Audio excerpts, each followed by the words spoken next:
Hi, everyone. Thank you for joining this podcast. You see, I've been thinking about this problem for a while now.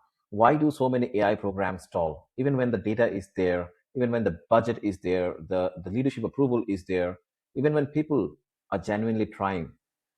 And I kept coming back to the same answer. It's obviously not the model. The models are great now.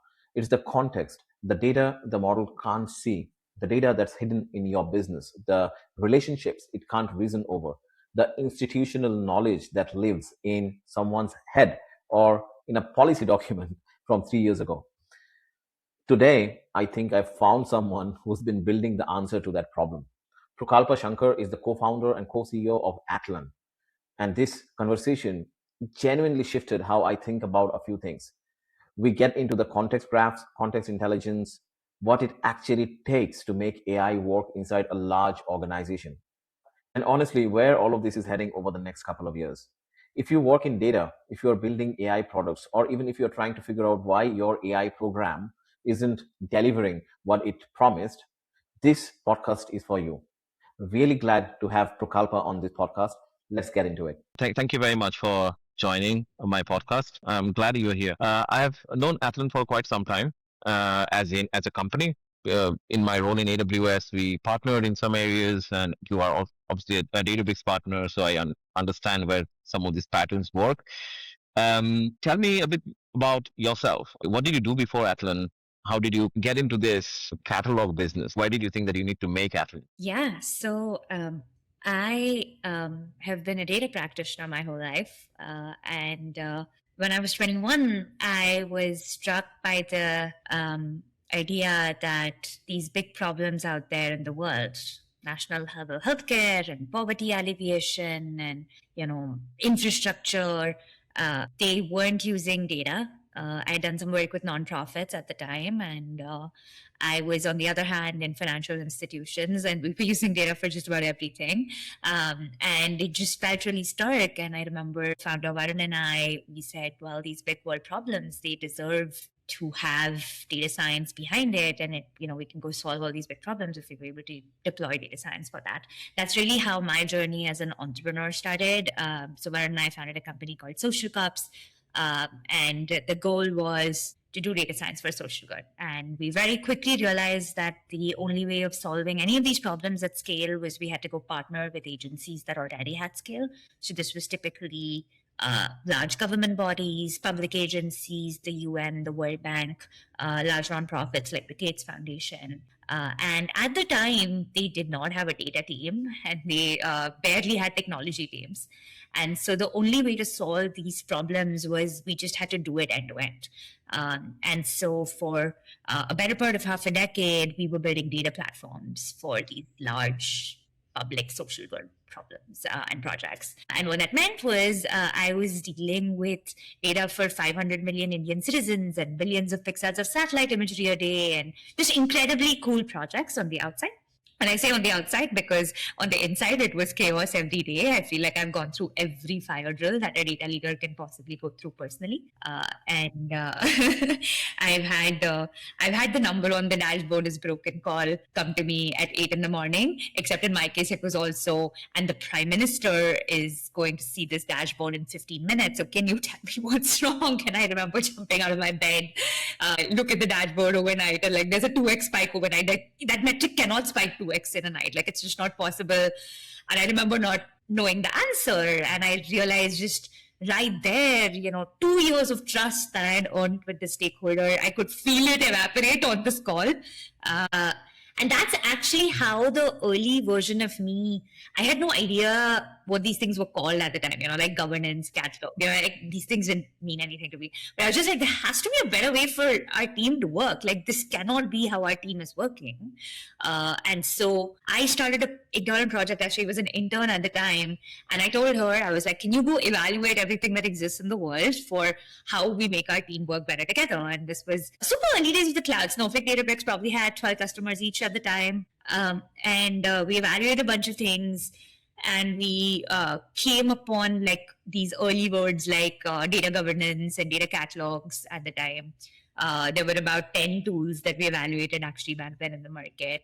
None of them fit us because we were a very modern team. Like I was like, I cannot hire, like we're a really small team. I can't hire like a whole barrage of stewards to go document the stuff. Why is this not just something that my engineers push as a part of their Git process? So I think we were a very early modern team. I actually failed a couple of times over with deploying a traditional tool. And eventually I hired an engineering team and I made them sit next to my data team. And I was like, your job is to make the lives of these people better. And that's how the first early primitive of Atlan was born. We never meant to make it a product that we sell to anyone else. It was just a problem we were solving for our own team. Many years later, we realized how much more effective our team had become because of the tooling we built for our team. And there were more teams like us. It was still early. This was, I think, it was still before Snowflake IPO'd. And it was a very different world. But there were more teams like us. And we said, can we go help all these other teams around the world with the tools we built for ourselves? And that's really how Atlan was born. Oh, that's really cool. Do you actually? I'm subscribed to a data catalog for Government of India. They have a data catalog now. Have you got something to do with that? I the data.gov project. Yeah. Yeah, so we were, I mean, I've been involved in like the super early days of conceptualizing of data.gov.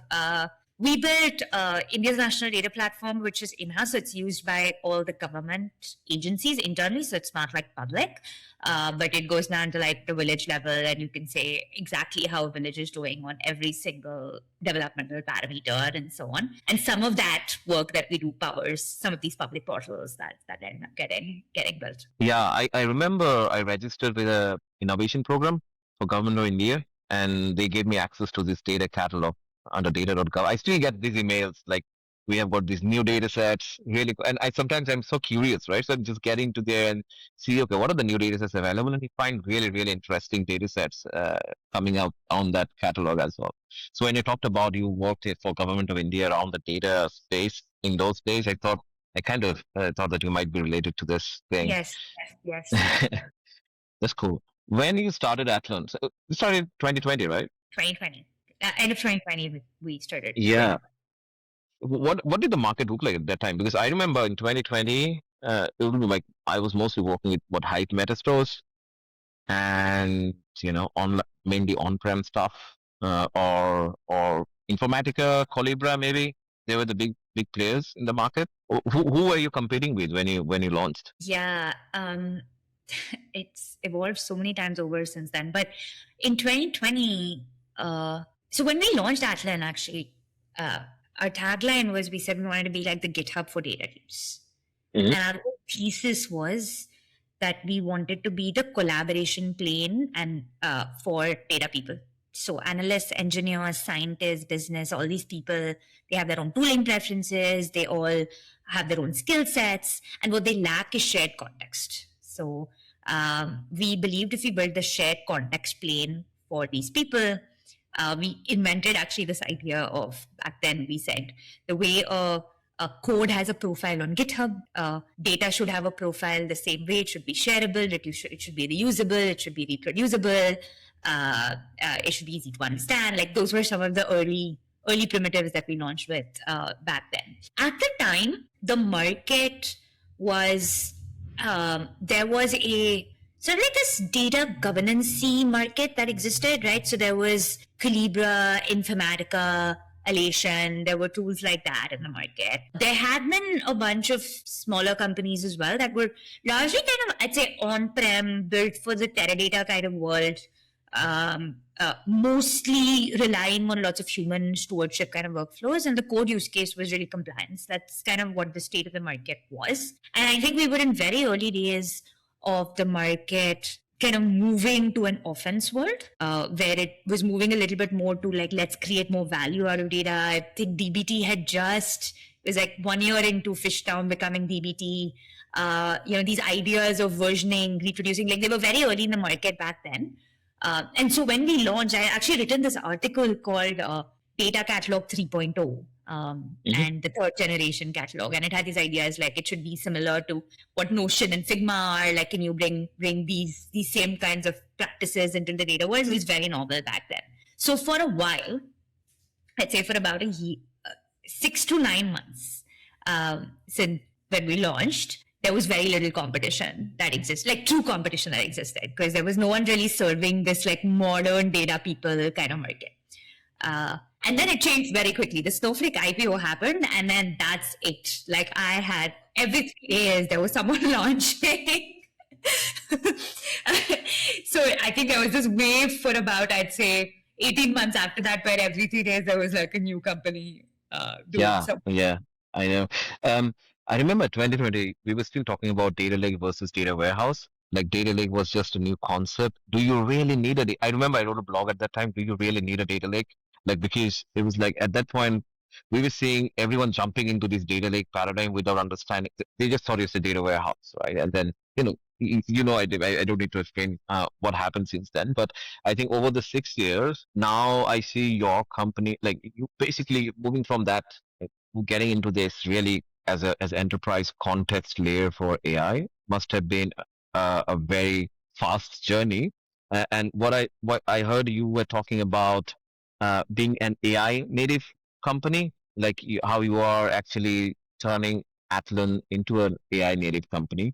How do you do that? Because I talk to a lot of customers, and I know that a lot of enterprises are trying to do similar, but you know how it is, right? It's not as easy as it sounds. Give us some insights on how you are doing it. Yeah, it's been a journey. I remember end of 23, right? Mid of 22, 23. Like that was early days of ChatGPT. And I remember the first time I used a GPT model, and it was a little bit of this experience. I still remember I was actually in a hotel room in San Francisco while it was like 10 p.m. at night when I get access, and I remember trying it, and I was like, oh my God, this is something, like something's going to change and it's going to be big.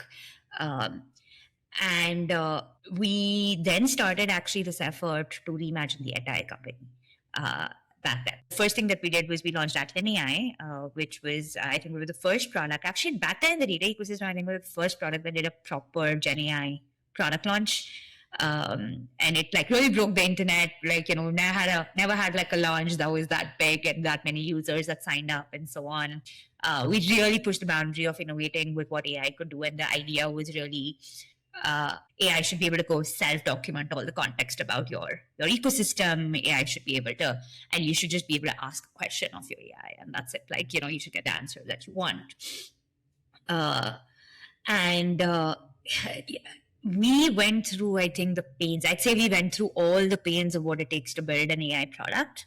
And associated to that, build an AI native company a couple of years before the rest of the market, because back in 2023, quite honestly, like that product kind of like wasn't great. It was fine. We got to like 70% accuracy at the time. Like, the models were just not there. We had to keep pushing, and it was this phase of just patience and, reiteration. We rebuilt our entire infrastructure because we realized that our world, we were going to a world where every AI producer and consumer was going to create context. And so that just needed like data-like infrastructure, not metadata-like infrastructure. So we rebuilt. So it was actually this like 2-year-long period internally where we rebuilt and reimagined that entire product. But what was beautiful then was we kind of had this growth curve that kicked in where we had these early adopter customers. I still remember one of the US's largest banks, when they came to us and they chose us, they said, you're the only company that my humans of today can use, but is ready for the AI of the future, which I know will become the consumer. So we started having this like spike of these early adopter enterprise customers that wanted to partner with us to be ahead in the AI journey. And that gave us amazing signals. The other thing that I realized, and I think the next big jump after that first jump was probably when the reasoning model dropped. O3 dropped. That was early 25. And that's when, we realized everything's going to change all over again. That's when I realized that the only way we were going to be able to build the best product in the market was if we are the most AI native company that exists in the world. That it just was this very visceral experience. Like the only reason I believe the only reason we have won the way we have won the market is because we were a data team ourselves. We never meant to build a product and sell the product to somebody else. We just truly just faced so much pain. And if someone else had solved that pain for us, we would have very happily bought a solution from them. But we really felt the pain. And that meant that in every instance, we were just able to stay so close to the problem and make the right decisions about how to solve the problem. We needed to go back to that in the AI world because everything about what we know about building a company is going to change. And so that became the second phase of leading a company through becoming AI native. Which I think has been maybe one of the most rewarding journeys I've taken as a leader personally. That's really cool. I mean, you did say that you had to kind of rebuild your infrastructure to suit the new way of, working with AI. And I'll come to that later because I know that a lot of viewers watching will think, oh, do I need to then do it in my company, which is a like 50-year-old company, a bank? Like, how do they think about it? Let's hold that thought. But what I wanted to cover first is, so in my work, what I see is obviously these are layers, right? So you've got the infrastructure, the object storage on top of it, like you bring in your catalog, and then you have got your, graphs on semantic layer, the ontologies, the context, like all of these like stack one on top of other. Where I see most organizations today is mostly between the catalog and semantic layer. They're still not figuring out the semantic layer yet. Or maybe even they're trying to sort out the catalog, right? And in Databricks, like we talk about a Unity catalog, and so I think 90% of customers I work with, they fall in that bracket. So if we had to take them to the next level, what needs to happen? Tell us, how can this kind of platform become AI ready? So like as you mentioned, your company, the platform is ready for human users. Yes, analysts can create BI reports, etc. Now you bring in agents who would autonomously make decision on top of that layer. What needs to happen? What do you need? What would the stack look like? Yeah. So let's start at what an agent needs to do a great job. I like to think that for any single agentic question, an agent needs three things. It needs knowledge. It needs expertise, and it needs norms, which are like rules of acceptable action. Am I allowed to do this? Right. So let's pick a very simple question. Why is this metric down this week? First, I need to know what does this metric mean. I also need to know what is this week. Is it Monday to Friday, Monday to Sunday, Eastern time, Pacific time, right? That's the first step. This is what, in the data world, we often tend to call, semantics as a foundation. The second thing that I need to know is it's a why question. So it's like drive-through time. Well, what is drive-through time linked to? Drive-through time is linked to a store. Stores have lanes. Lanes have cars that drive through them. I have single lane and double lane stores. My stores have products and products have SKUs, right? Like this is the knowledge that often actually it's not documented anywhere. You just as a human know how your business works. And that's the second part of the knowledge that you need as a foundation. Then you need expertise. This is actually what a great analyst does, right? A great analyst knows that my business is seasonal. So typically in July, if there's a drop in a metric, the first thing that I'll do is I'll check for seasonality. The second thing that I'll do is I know Europe behaves differently compared to North America in summer. So these are all the things that a great analyst knows, and this is expertise of how to run analysis. And then eventually it's norms. If the CEO asks me the same question, I have to look at all my data. Versus if my chief marketing officer or a individual regional leader asks me the question, I need to ask a different question, right? Like of my data, what can I share with them? These are all the things that need to come together to make an agentic outcome possible. We convert this into what we think of as three substrates. The first substrate that we call is AI-ready data. The second substrate is semantics and ontology. And the third substrate is skills. And skills is a reusable unit of procedural knowledge. So the first thing that we see, actually in this phase where customers are just getting started, they're just setting up their data estate, they're just moving to the cloud. The first thing that we do is we help them set up their AI-ready data estate. What is an AI-ready data estate? Is the column described? Do I know what drive-through time means? How do I run a SQL on this? How do I run a join? What are the popular filters? That's the first step. And what we do there is, again, this is one of those things where everyone loves documentation. No one likes to do documentation. And we've invested in what we call an ecosystem of context agents, which goes back and reverse engineers from your business. So it reads lineage, it reads popularity, it reads query logs, it reads your systems of record. it comes back and writes the best description. It comes back and discovers what are the sequels, the joins, all the things that you can just infer from your data ecosystem. We create AI-ready data. That's the first. The second thing that we do is we use this as the base to reverse engineer semantics and ontology as well. So we'll go back and reverse engineer metrics. So we'll read semantic logic, we'll read your data, we'll say, okay, here are all the metrics, this is what this means. We'll reverse engineer the ontology. And what we've gotten to now, and this has been this labor of love I was telling over the last 2.5 years that we've built it, we've now finally, as of this quarter, our customers, 89% of our customers say that it's better than a human. We now have customers writing to us and saying, can the AI generated things, can you actually overwrite what my humans have written in the past? And that's the layer of accuracy that we've created. The last step of this is the last part, which is procedural norms and skills. This is where we have a context engineering workspace. Think of it as a place where AI and humans work together to reverse engineer these skills. So so where that gets deployed is like if you're shipping an agent, we start out by saying, okay, this is the agent I'm looking to ship. AI itself will first bootstrap all the context. What all tables can I use for this? What all metrics can I use for this? Then AI itself runs simulations. So it says, okay, who all uses this? Let me understand BI, who already uses this. It'll generate test questions, like thousands of test questions. Then it'll say, okay, what context is missed? And then it'll say, oh, when you run a seasonality analysis, where do you typically look? What's your first step?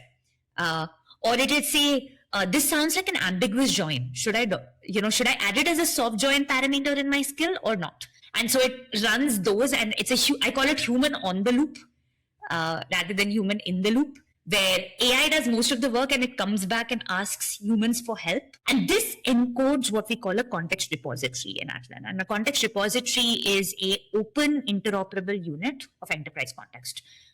So just like a GitHub repository is for code, the context repository is for AI and context. And so what it does is it's like reproducible, version controlled, maintained.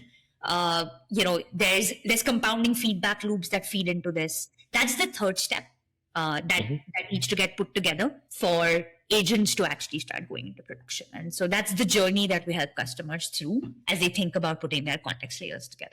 That's really cool. And I read your latest blog on exactly what you spoke about, and it's well structured. So I'll link it in this video as well. What I was thinking is when you're describing this, I recently listened to James Kaplan from McKinsey. He's strong in some podcast.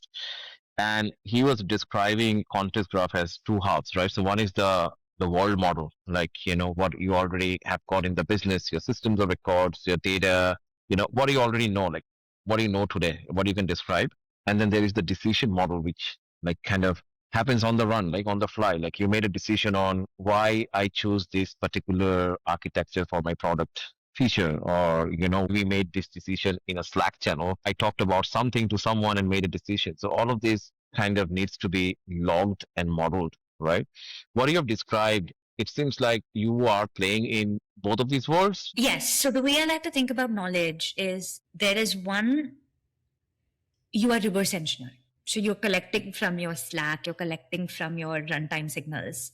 So like what I was telling you, query logs is one type of runtime signal, right? How people are querying. You can take that and you can reverse construct and say, okay, what are the top questions that people ask, right? And so you can start, these are all different kinds of runtime signals that you can pick up. So one part of it is, how do you reverse engineer? My company has existed for last hundreds of years. How do I take what I have and reverse engineer? The second part of it is actually agents itself are an amazing source of traces. So the beautiful thing that happens with an agentic interaction is that every conversation that an end user has is also a trace. And you can actually see when humans are overriding an agent. So when does a human give feedback to an agent to get something to a certain level of quality? You can capture that and you can use it to improve context over time. This is what we call the compounding feedback loops of context. So we actually have our AI and our harness that also reads through all traces. This is like real data, like big data. It reads through traces and then it says, okay, what needs to improve? And so my customers will say things like, I started with 50% agent autonomy and I want to move it to 90% over time. And how do I do it? I improve my context over time. So that's the second part of how to reverse engineer these decision traces in some way. Okay, that makes sense. Which also means that you have to kind of start with some sort of agents first to then keep building this context graph. Again, the context graph terminology has hyped again after the famous blog and everyone talking about it. It's almost like all the terminology starting from data lake and everything, right? And I working on the field, I see that whenever there is this hyped words coming up, buzzwords coming up in the market, there are two types of people in enterprises. One, they just run away, right? They will say, don't talk to me about this. And there are others who are just championing these words in the organization. So, what I think is, do you think is what is the best way of describing contest graph, taking the buzz out of it, so that it becomes really easy for an enterprise leader to relate to? I know you have talked about the different structures and how it works, but if you had to summarize everything into, okay, this is why you need it. And I in my work realized that, increasingly realizing that AI is not going to really work without this kind of layer, right? So, but what is the best way? Like, when you talk to enterprise leaders, how do you explain it to them? Yeah. So I'm not going to touch the word context graphs because I think there's a lot of is it really a graph? Does it have to be Yeah, a graph? What is different about a exactly. context knowledge Do I graph? So need a graph DB now? So, I think totally unnecessary. I think it's like an unnecessary debate. I don't think we should be debating this. The way I like to think about it is AI needs context. And the reason AI needs context is actually the answer is hidden in the way humans become performant inside organizations. If you think about a real world scenario, in the real world, we care about performance. Does a task get completed in the real world? That's what people care about. Performance is a function of two things. Performance is a function of cognitive intelligence, but also context. Context is actually what in the human world we say learning on the job. And in fact, less than 10% of job performance variance is cognitive intelligence. Everything else is all these other layers that we built around it, which is what we call learning on the job. And so if you see actually the reason there's this wide, I live in San Francisco, and I feel like I live in reality distortion the whole time because I work in the real world. And, on one side, there's this AGI is here, we are at, we've compounded in intelligence 1000x every day, we beat a benchmark. On the other hand, in the real world, like you said, there's very little real life use cases. 56% of CEOs say zero financial benefit, 1 in 5 pilots make it to production. There's a big disparity between these two things. And what I believe is missing is what I call the next frontier, which is contextual intelligence. Which is how do you take intelligence that's valuable and actually turn it into intelligence that's useful. And you do that by teaching it about your business. So the way I think about a context layer is a context layer in its simplest form is a core infrastructural element that converts your business's knowledge, expertise, and norms into a substrate that is machine readable. So agents across your enterprise can learn from it and pick from it when they're reasoning. And they also contribute back to it. So in its simplest form, I like to think of it as it's the shared enterprise brain. And that's the living institutional memory that you build over. One of the things I wanted to explore is, let's say now I'm a CDO of a large financial services institution, right? Maybe a bank. I'm already struggling with fragmented systems, data everywhere. I have tons of business initiatives running in sequence or in parallel just to sort out the data, bring it together somewhere so that I can start analyzing, even for humans. Now I have got pressure from board to implement AI. Now you're coming and telling me that I need to build context, which is another infrastructure layer, means there is cost, there is training involved. How does it work? Like, where do I focus? Right? Give me some direction. How should I proceed? Yeah. Great question. So I typically tell customers that in this world, we have to speed up to speed up. No, none of us have the time to run 2-year, 3-year long initiatives to say, let's build an AI ready bank. No one has the time for that. So what my recommendation always to customers is we should run two things in parallel. Right to left from an implementation methodology and left to right from an implementation methodology. What does right to left mean? Right to left means pick your top 3 agentic use cases that are going to have the biggest business value. So typically, if I'm working in banking, it'll typically be something like I'm trying to build an agentic seller, for example, or an agentic relationship manager. So there are like 3 or 4 use cases that are like really valuable. These use cases don't go into production unless you have the right context. Sometimes taking context, I've had customers that have been stuck in bootstrapping hell for 12 months when they're just testing context. Context is not enough, accuracy is not there, they're just stuck. And so I'd say, okay, like let's pick these 3 use cases and let's make sure we bootstrap your context so you can go live with this in the first couple of months. With that, what we'll typically do is we'll prioritize their data systems, their knowledge systems, their systems of record that are relevant to those top 3 use cases. And that's basically where we start the left to right. And in the left to right, what has happened, which for us has been an incredible breakthrough over the last 6 months, is that now our context agents are so good that all we need from a customer is we need credentials. We need you to connect to your systems. And that's it. We are now at a point where within a couple of weeks, these context agents are going in and creating millions of assets of context and just bringing it to humans for decisions. Humans are not having to document anymore. There's no change management. Like these kinds of things are gone now. And that has really been a function of the harness and the context quality compounding improvements that we've made over time to get it to the accuracy that it is at right now. And so marrying these 2 things is what helps us get to a system for managing context over time. The way I like to tell customers, this is not a one-off project. The same way data was in the analytics world, context is for the AI world. Context changes, context compounds, context goes stale, context drifts. So you really do have to manage this as a living compounding system. But the best way to do that and to prove the business value associated with it is get your AI into production and make sure you do it with the right context foundation. So when you work with enterprises, who actually owns this project of building context infrastructure? This is a great question and it's evolving. The who owns context is a question that people are still trying to figure out. Mainly because who owns the AI platform is also a question that people are figuring out. So we typically see 3 kinds of sort of personas of people who end up owning the context platform. One would be the CIO, CTO, who is tasked with just transforming the organization into being AI native.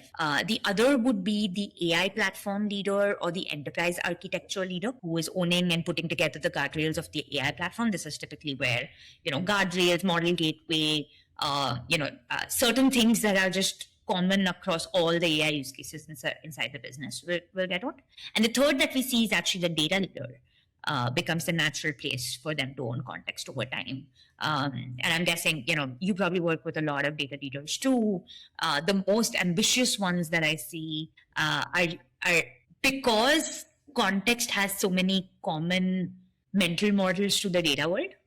Right? Like if you think about like the bronze, silver, gold layer, like there's so many common mental models. The most ambitious data leaders that I'm seeing are really going and owning the context mandates inside their organization because it's making sure that their organizations are becoming extremely relevant, not just in data and analytics related AI use cases, but operational AI use cases. Because when I build a customer 360 context layer, I'm not just powering the top 2 data analytics agent, I'm also powering the contact center agent. And that just changes the scope of where their roles live. So drawing parallels to the data world, what I see is obviously in the data world, you would have certain data sets which are global group level data sets in an enterprise, and then you'll have business specific, domain level data sets. Yes. Do you see context to be that way as well? Like you would have one horizontal context across the enterprise, and then you will have verticalized context layers. How does it work? Yeah, I think the way I like to think about it is there's individual context, there's team context, and then there is domain or business context, and then there's company-wide organizational context. And all of these things actually link.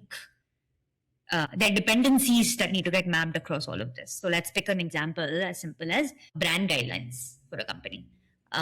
Brand guidelines context is probably something that you want centrally owned at the organizational level. And there's probably someone who owns that. But brand guidelines context or a skill about that needs to flow into your marketing context layer and connect to your positioning skill, which also flows to the individual workspace of your social media manager who has their own context for how they're shipping their social media. So if there's a change that happens in the brand guidelines, it needs to traverse downstream into all of these dependencies that are associated with it. So fairly similar in some ways to the way we think about data and analytics. I also think another interesting construct is this idea of the gold layer or the platinum layer, actually, of companies from a context perspective, and how you take raw to bronze to gold to and then ideally your agents are powered by the gold layer, and that's the constant layer that's getting updated, certified, all of those pieces. Those are some interesting analogies. So, and so by platinum layer, you mean the context layer on top of? Yeah, I think the platinum layer. Well, the analogy is still a little fuzzy in my head, but Yeah, that's fine. Yeah, we are just exploring.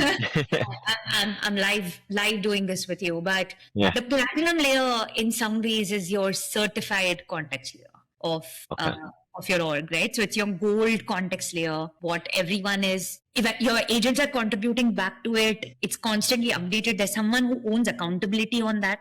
Right? It's a substrate that's above your data, above your knowledge, above your context. It's like there's some sort of like parallel stream to that. And to build that, you probably have raw context. You probably have a layer of AI curated context, which might be your bronze layer, right? Like, so you have these layers that get built. You probably have a human verified context conflict resolution layer. And so there's some parallels to what we did in the data warehouse world with gold, silver, bronze that can be brought to the data layer. Okay. That's cool. Tell me about security, right? So once you're building this context layer, how do you make sure which agent has got access to what context? And how do you isolate context between different agent personas, if you like, right? And who's accountable when something goes wrong? Great question. These are the new operating models that need to get built, right? So when I think about it from a context perspective, the question is, if an agent does something wrong, first I'm able to trace back why it did something wrong, because there are multiple. Firstly, this is the non-deterministic system, so it's not that clear. Second, there's multiple things. There's the harness, there's the model, and then there's the context. So all of these three things need to be version controlled. And then you need to be able to reverse engineer where something went wrong. Mm-hmm. Then you also need accountability on who owns this and who's the person that is held responsible when something goes wrong in each of these layers. The construct that, for example, we have built, and obviously our worldview on this is related to context, right? This is why context in Atlan, we have this construct called a context repo, which is like a GitHub repo, but for context. And the context repo has a maintainer, it has an owner, it has an approver, it has traces, it has versioning, it has like all these layers that are built into it so that you can build the human accountability layers to actually, again, make this enterprise grade. So you can actually ship AI into production. Okay. And so can you configure security on top of that repo? Like you would have RBAC on a catalog, right? Is that the concept here? So it's connected to the asset, and the asset can have RBAC. So the way we do this, so the context repo is in some ways, it's a manifestation, right? Like it's a manifestation that essentially tells your agent the norms, the skills, you actually have to think about it a little bit more like a human than you think about it as an agent, which means that this repo has assets that are linked to it, because every repo is linked to, data assets. And then you run classifications and tags that are associated at the repo level. But you have norms that are at the context repo level, right? So essentially, at your data level, you have classification tags, PII. At the context repo level, you say, don't ever share PII as an end analysis output to an end user. And that's the layer that gets built in the context repo, but is connected into the data substrate. Okay, makes sense. Taking another angle to it very quickly, because you already described this, but I'm just thinking about it. Let's say, there are certain customers I work with who are like 12 months, 18 months down into some of these AI initiatives that they are running without knowing that, or we'll probably need this context infrastructure. What do you think the approach would be still same for those kind of organizations who have already spent some capital in building some of these capabilities? Yeah, I think it's a maturity journey that you take people through, right? So I think of this in 3 layers of maturity. The first layer of maturity is AI ready data. In this world, our customers will just say, I want to open up to my end users my data, and I want to make my data accessible, findable, help people answer questions. And so, for example, there our offering is, we'll say, start with our AI native catalog. Come in 2 weeks, set up context agents, will make your data AI ready. We're connected via MCP into enterprise productivity tools. So your enterprise is already using, Copilot or ChatGPT or something like that. So let's help your humans just find their data, because that's a core problem. So that's step one. Then the second phase of maturity is when they start shipping agents. And that's when they say, okay, now I'm actually ready. I have the foundations. I want to start shipping a couple of agents. And this is when they'll say, okay, now let me go construct semantics and ontology. Let me run context agents for that. Let me start building these context repos to get these agents into production.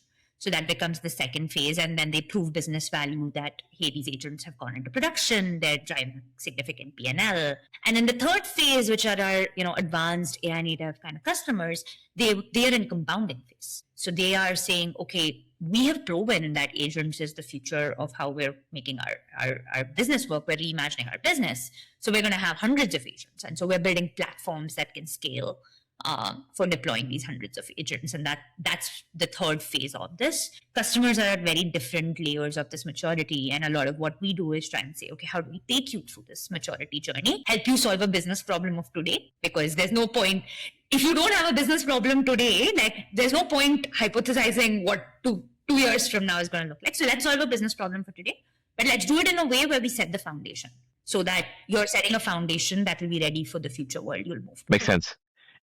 So you are going to Databricks Data and AI Summit? Yes, I'm super excited. So many things with Databricks this summit. I remember seeing the agenda, and you have a talk, right? I'm doing a talk on, it's called WTF is the context layer. And we're actually taking this and we're demystifying it by showing a real demo. So people see what this can look like in practice. Nice. How does it pair with Unity Catalog? What is the most common pattern with Databricks customers? Yeah, the most common pattern with Databricks customers is they will connect Unity into Atlan. So in fact, last year, most of Databricks' customers at Keynote were joint customers with Atlan. And the problem is that we solve for them is Unity often tends to be the technical catalog that is very good inside the Databricks ecosystem. We have a two-way sync into Databricks Unity catalog. So we're one of the most advanced partners on Databricks Unity Catalog.